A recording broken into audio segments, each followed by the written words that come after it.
We are in chapter 6, Mishnah number 6 of Pirkei Avos. We've been here for a while because this is the famous 48 ways to wisdom. There are 48 ways that our sages identify to achieve wisdom. And we're up to way number 13, B'yishuv, which is a little bit of a hard word to translate. Yishuv means reconciled or settled or calm or at ease or balanced. I decided to go with equilibrium. And the reason why is because it's not exactly unanimously agreed upon as to exactly what this means. What does it mean? B'yishuv? Is this a method of study to study with yishuv? Is this a state of being, a temperament? The correct temperament that enables the pursuit of wisdom is yishuv. Is it both? It's not so clear. But I think that the term equilibrium can work for both. You could study in a state of equilibrium, where there really isn't a lot of internal conflict, and that's b'yishuv. And you can study until a state of equilibrium is reached, and that too would be another angle of this idea of this way to wisdom, way number 13, with equilibrium.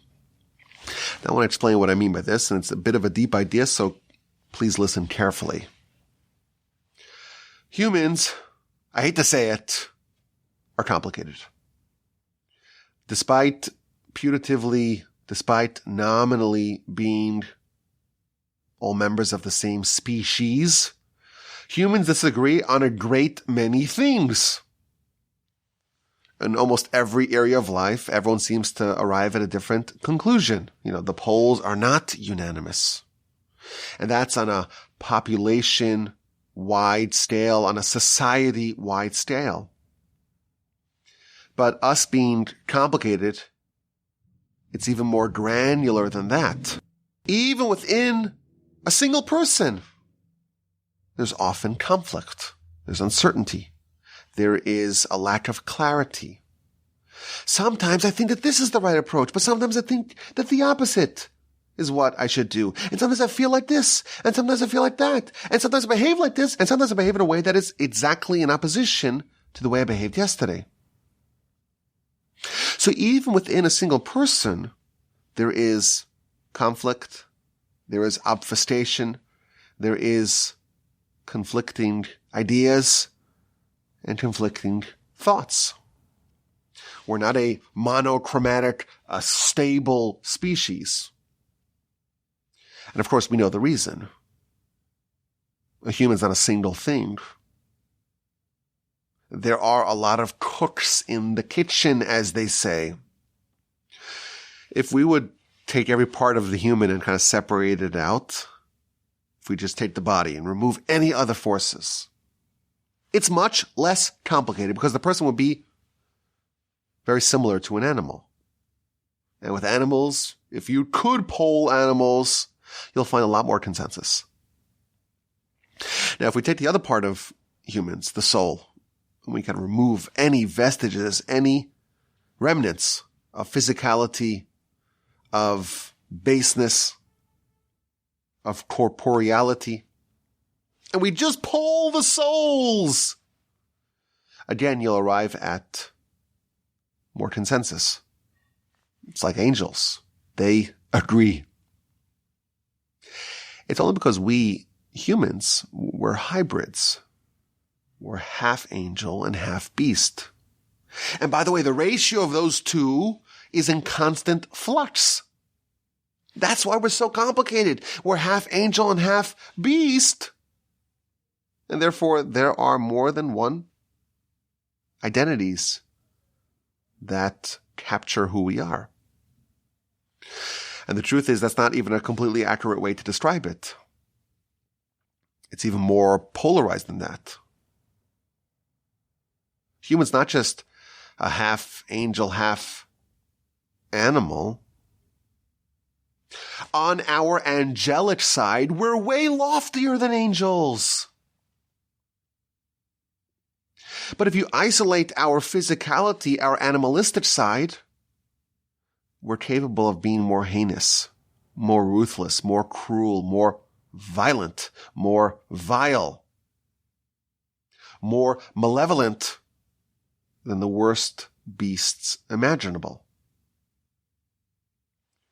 That entire spectrum, from being way loftier than angels to being way, way, way worse than animals, all that is within the sphere of feasibility, of possibility, within a single human. And it doesn't even end there. That's just if you talk about what we are. But there are even more cooks in the kitchen, or at least more influences there.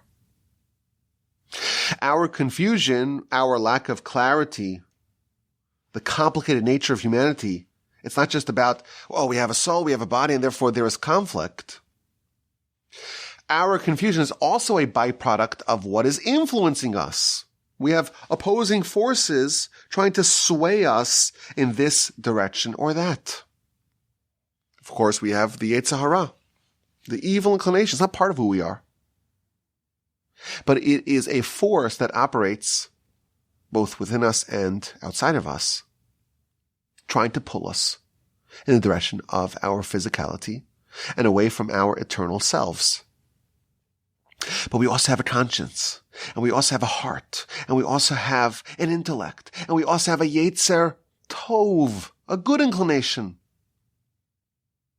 And that's this spiritual and ethical compass within us that's pulling us to be better, to improve, to be more spiritual, to be more good and more kindly.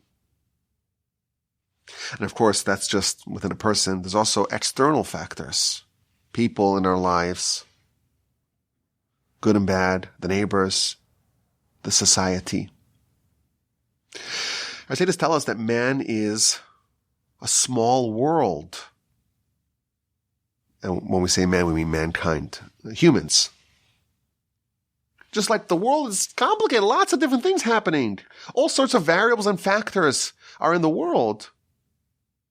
So too within a man, within a person, there are a lot of swirling factors that all come together. Innumerable variables and factors, all of them are vying for a say. All of them have an agenda. All are trying to control. And we think of ourselves as, well, we're just me. And sometimes I want this, and sometimes I want that. And sometimes I do this, and sometimes I do good, and sometimes I live in a very aspirational way, and sometimes I just fall down, and I make mistakes, and I do silly things, and I act in a way that's harmful for my future. But the truth is, there are other forces at play. We're not just a single entity. We are essentially body and soul. And the range of that possibility goes from the absolute apotheosis of human, or really of creation existence.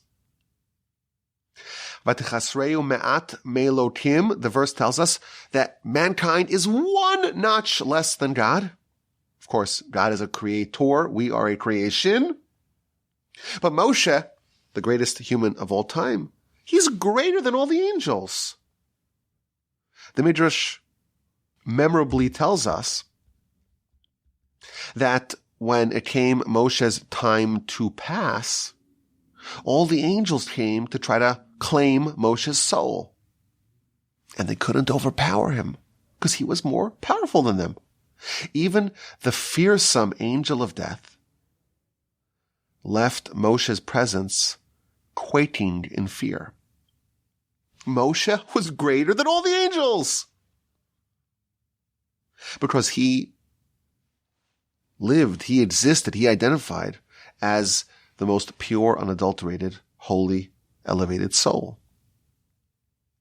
And of course, humans are also capable of descending to savage lows and to moral turpitude that cannot be matched by any other creation of God. That's who we are, essentially. We're conflicted. And as well, we have these constant conflicting influences, all trying to move us in this direction or that. So, of course, is it a surprise now that we're so conflicted? Is it a surprise that we're sometimes racked with doubt, with uncertainty?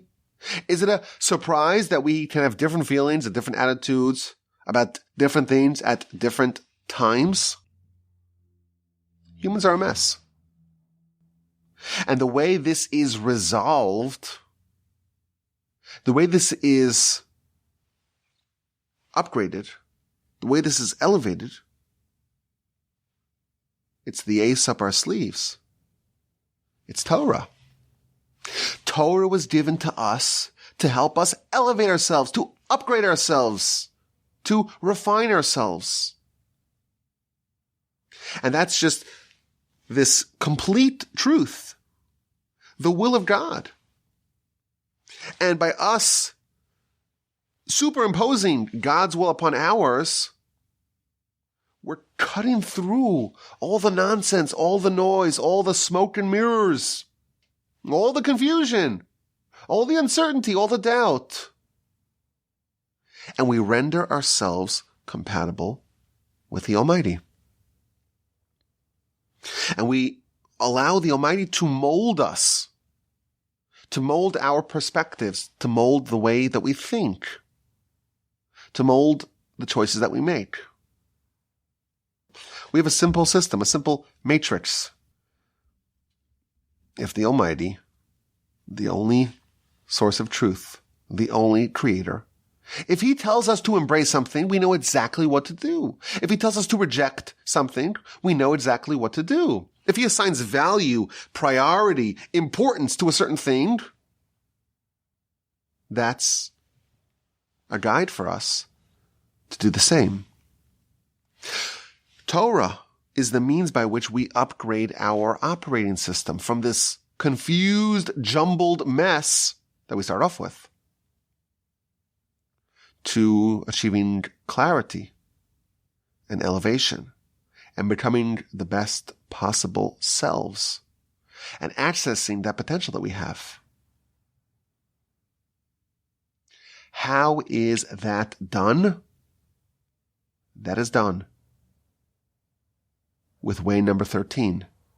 B'yishuv, with equilibrium. Now, what does this mean? We said that there are various parts that are warring within us. In the words of Mesilas Yesharim, we are in a constant state of warfare. Before you're born, after you die, there's no war. When you're alive here, during this very brief period, in the grand scope of things, for this period, you are at war. And your intellect, that is your greatest power, because that is what enables you to connect to Torah and to connect to the Almighty.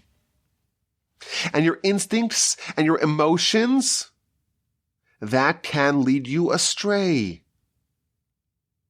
And very often, the dissonance is going to be between how you think, again, provided that you know how to think, which is a different subject, because thinking can get commandeered as well. It can get corrupted. But should a person be able to think clearly, that very well may be in conflict. There may be internal friction between that and how you feel. And once you have that dissonance, you have a problem, because it's easier to change how you think, to allow your thinking to get corrupted, than it is to change how you feel and how you behave. And therefore, subconsciously, of course, or unconsciously, we're going to allow our intellect to slide and to be commandeered and to be usurped and to become colored and influenced. And that restores us to this equilibrium. But that's one that sends us towards a very bad path. Because who's running the show? The rider is no longer in charge of the horse. It's the horse dictating, or more accurately, it's the donkey that's dictating. And that's a very dangerous place to be. Yishuv means equilibrium between our intellect and our emotions, with the intellect in charge. We're with the not raw, it's not the right word, but with the clear and cogent an uninfluenced, unbiased intellect in charge and governing and directing our emotions, which is working in sync with our intellect. Now, this is a state of being. It's also a state of study.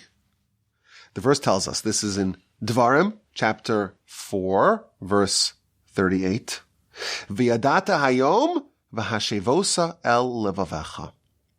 And you should know today, you should have knowledge today, and you shall draw it to your heart. There's a process. It starts off with knowledge. You imagine that's of the cognitive variety. And you start off with knowledge that's in your head, that's in your intellect, but it's not in your heart yet. And the method of study that is encouraged by the Torah, that's recommended by the Torah, is one where you achieve yishuv, where the study starts off in one place, but it migrates to the heart. You study on the level of knowledge, and you merge that with your unconscious. You take the knowledge, you take the intellect, you take the insight,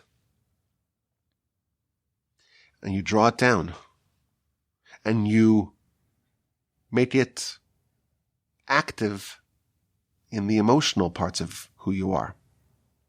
And again, there's a specific pathway here. You start off with the intellect, and you allow it to penetrate the emotion, and you have created equilibrium between your mind and your heart.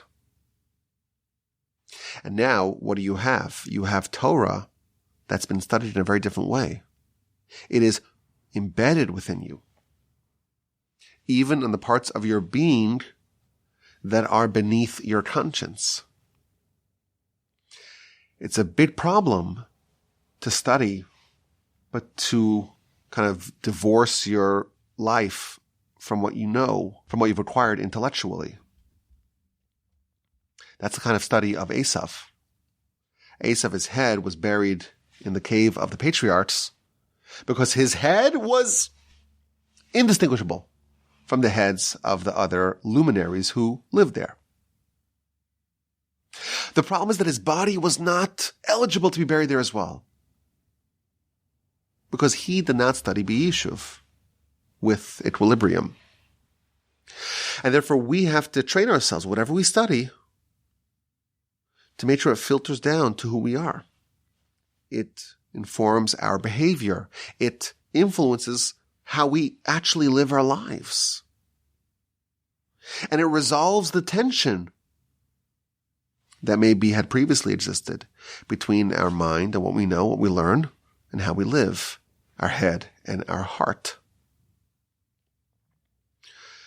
And the truth is that this is really what Musar is about. Musar is that bridge connecting our head and our heart. And it's trying to figure out where exactly do we need to improve in our heart, to try to study what exactly is happening beneath the substrate of our consciousness. And there's a method of study that really tries to take whatever we're learning and draw it down as deeply as possible until it becomes a part of who we are, until it's really placed upon our heart. And there is now congruence between our mind and our heart. And this results, of course, in less dissonance between the heart and the mind. So this type of study brings this type of result where the state of mind, literally, is at peace, in agreement with the state of heart. And that actually superpowers the whole system, because now you're able to assess a problem in a dispassionate manner. You're able to dissect a subject without all the inhibitions, without all the blockages. And you can summon the full power of your intellect, and the emotions are there at its side. the intellect can operate in concert with the emotion. And the emotion is not constantly redirecting everything that is happening. All those forces, the body, the soul, the Yetzer Hara, the Yetzer Tov, all the environmental factors as well, can all be working on the same team, which is one of the major insights. Even the Yetzer Hara, it can be deployed as an asset, as a spiritual asset. When you have this equilibrium, when the intellect penetrates so deeply and it merges with the emotional state, when the Yetzer Tov and the Yetzer Hara are working in tandem, the verse tells us you have to love God, Ve'ahavta es Hashem Elokecha, b'chol levavcha, which is inaccurately translated as with all your heart. But that would not be accurate, because if so, it should say not b'chol levavcha, it should say b'chol libcha, with all your heart. B'chol levavcha means with all your hearts. Hearts, plural. Now, what does it mean, your hearts? You only got one heart. So, the Talmud tells us that no, you actually have two hearts. You have the Yetzer Tov, good inclination, good heart, and Yetzer Hara, bad heart, bad inclination. And you have to love God with both of them. You have to find a way that both of them are operating in the same team. Both of them are rowing in the same direction. Both of them are pursuing the same agenda. That's the state of equilibrium, where now everyone's rowing in the same direction. Everyone's firing on all cylinders. And this could be a catalyst for meteoric growth, when all parts of a person are marching to the same beat. You've marshaled all the disparate parts to work together. Now you are an unstoppable juggernaut. And this is the ultimate goal of Torah, to unleash all that grand power that we all have within us. Yes, it may be an ember, but that's what we do here at Torch. We take that ember, we fan it to life. That's what Torah is there to do, to take that ember that we have within us, that raw power that we have within us, and to fan it into an incredible beacon of light. Clear away all those obstacles. Not only that, to take those erstwhile obstacles and turn them into assets. And that is the way that we can achieve transcendental greatness. This is way number 13. B'yishuv, with equilibrium. It's both a method of study, a form of study that gets very, very deep. It translates into action and emotion as well as the intellectual sphere. And the result of this is that every part of a person is rowing in the same direction. And the person becomes an unstoppable force, a runaway train. Now they are unshackled from the confines of confusion that had previously reigned. Those conflicting interests are now all working for the same team. And the person becomes a dynamo that can accomplish hitherto unimaginable things. Way number 13, B'yishuv, with equilibrium. And as always, my email address is rabbiwalby@gmail.com.